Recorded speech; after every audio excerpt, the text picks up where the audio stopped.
So what are you doing down here tonight, Jessica? I come down here tonight for support and advice on housing issues, as well as Right. to get something hot inside me. You had your Christmas dinner? Yeah, I have had my Christmas dinner. Have you had your Christmas presents? Do you know what? I haven't opened them. I was quite overwhelmed with that. That Yeah. did surprise me. You know, but it's like with a lot of the places down here, especially this time of year, they open up the churches. Yeah. And I'm really thoughtful. Yeah. You know, whether you celebrate Christmas or not, it's sweet. It is. No, absolutely, absolutely. So how long have you been on the streets? Well, this has been my second winter, but I've got good friends, so I can stay around at their houses like once in a week or so. You know, I can, rather than, I don't want to annoy my friends too much, but they're really inviting. But you've had lots of issues, haven't you, in trying to get housing and stuff? Oh, I couldn't believe it with the charity that housed me originally. I left them to move out of the area. Yeah. And I ended up staying out of Southend for quite a little while, which did me good, mentally and physically, in various ways. But when, I got to the point with my homelessness last November, coming up to being winter again, I didn't want to be on the streets in the winter. So I got Family Mosaic involved. And it took from November to July this year, we couldn't understand why I wasn't getting any housing. Yeah. And received letters from the council. There was an active claim for me from this charity that I'd moved out of February 2014. Yeah. And they'd been claiming housing benefit for me the whole time.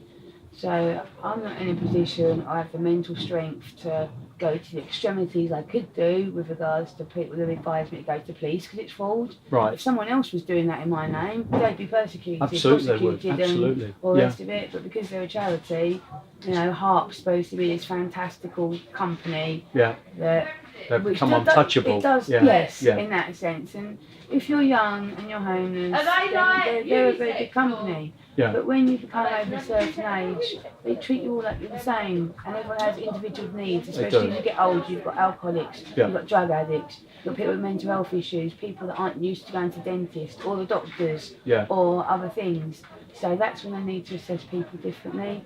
But the fact they've been claiming that housing benefit for me and getting a housing company involved to try and help me get housed, and then the council still not admitting that they were actually paying someone for me to be living with them, and the council and HARP are quite close, I feel, the amount they get paid a week. I wouldn't get paid that to live in a house or live in even a supported accommodation. I would not get that sort of funding. But you're getting support from the guys here, is that what they're helping you with? Yes. Yeah. Yes, and it's quite fortunate where a lot more people have been coming down to Southend. That early 2000s, you had an influx of immigrants who came in, so you've been having it consistently over the period of time now. Yeah. But some of the people that are coming here have been sent from different parts of the country, and I don't understand how that has happened, but they're coming down here, and some are really rude and aggressive, and it's giving people that are genuinely homeless and are genuinely in a position, some people that aren't even claiming gyro checks or on the social because they just don't, they're getting not as supported as what they could do by the public. So you're saying you're seeing a big influx of new people coming in the last few months? That's interesting, isn't it? Yeah. It is quite shocking because I was fortunate to be around, where was I?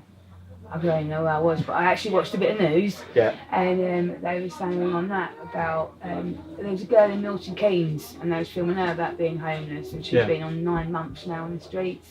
But also watching that with regards to pop-up tents. Oh yeah. Now there's a place I used to sleep through the underpass. Yeah, I know. That used to be open, but now they've concreted it all off, so it's windproof now. Yeah.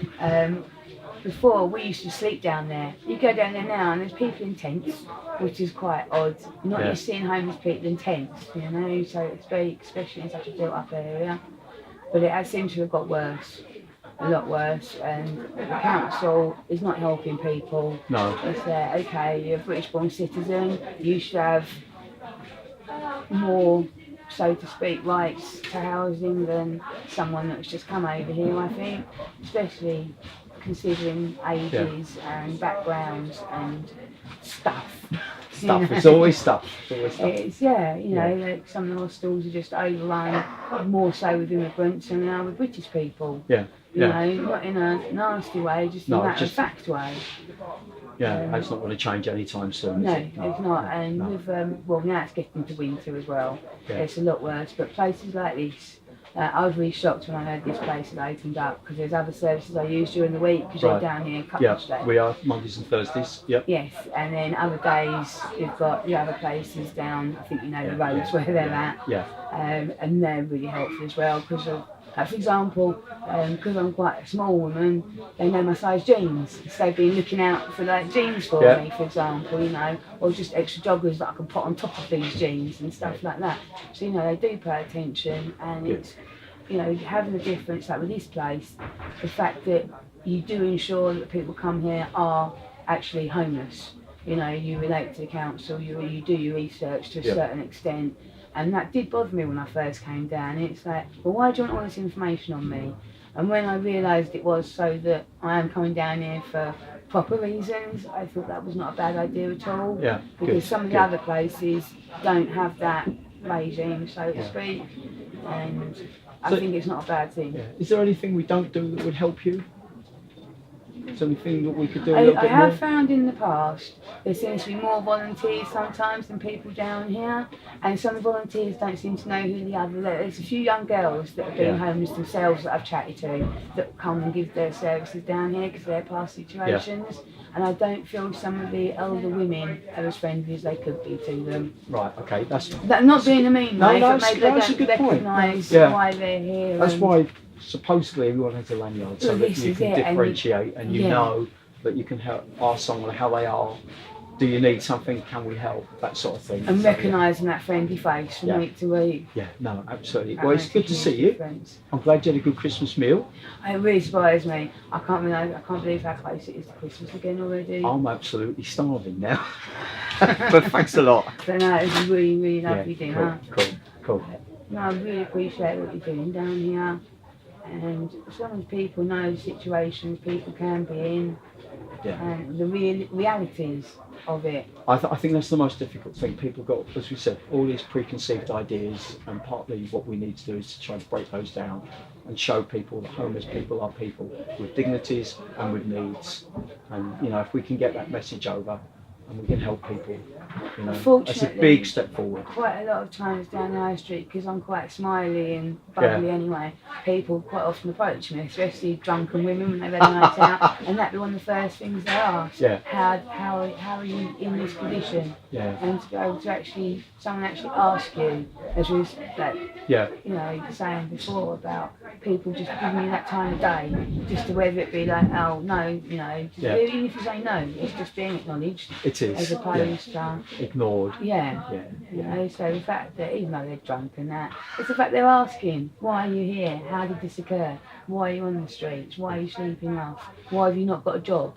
You know, because that's the immediate thing, isn't it? I'll go get a job. It's not that easy when you're homeless. No. How are you supposed to maintain a job when you don't even know you're sleeping that night? No. You know, and you're waking up and you've got to go to work, no clothes. Yeah, exactly that. Can't have a shower. Back to the basics. Yeah. All right, well, it's lovely to see you. See you on Monday. Most definitely. Done.